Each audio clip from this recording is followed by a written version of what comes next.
both of them were old port cities, 200 years plus old.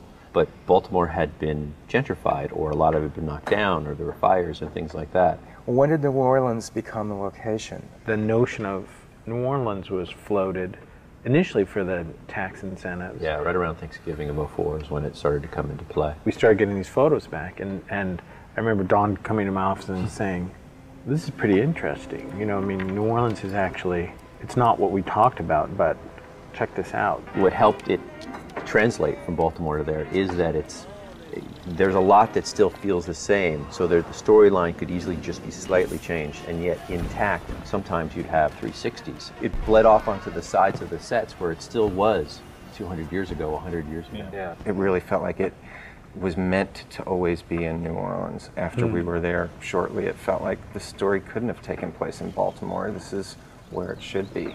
After the hurricane, when I went back about 4 weeks after, just to see what had survived. So you had chosen New Orleans before the hurricane. You must have had it.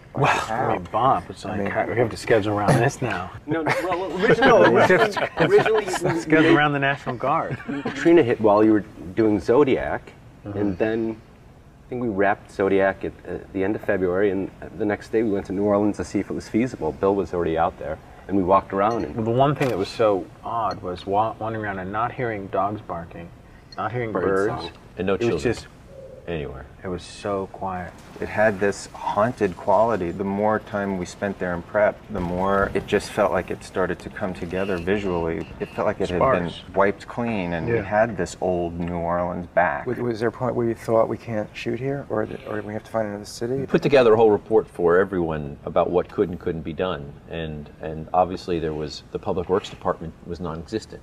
So anything you might want done, from changing lights to this, all that other little things you do, just set dressing, or the infrastructure of the city, was gone. We can now tell. We showed Kate afterwards. I don't know what it looked like before. When we were looking around, we wanted to find an indoor pool to do this sequence that should take place at the YWCA. We found this amazing, beautiful windows, this great place. We looked at the photographs pre-Katrina. Yeah, this place looks great. We went out to see it. It had been under like 8 feet of sewage, and so we walk in, and there's this beautiful indoor pool that is basically a sewage treatment center. Yeah, it's got the levels down to maybe 6 feet of just brown black sludge. Yeah. And of course, so we say, well, can this be cleaned up in time? And he's like, yeah, just don't ever show anybody who's going to be in the pool this photograph. And so they cleaned it all out, and of course, we shot the scene at the end of it, and I said, oh God, Kate, I'm so glad. What do you think of the location? Oh, it's great. Yeah, I'm so glad you like it, because when we first came here, it was just like... The problem was it looked that way 6 days before. Yeah, it was pretty quick. 6 days.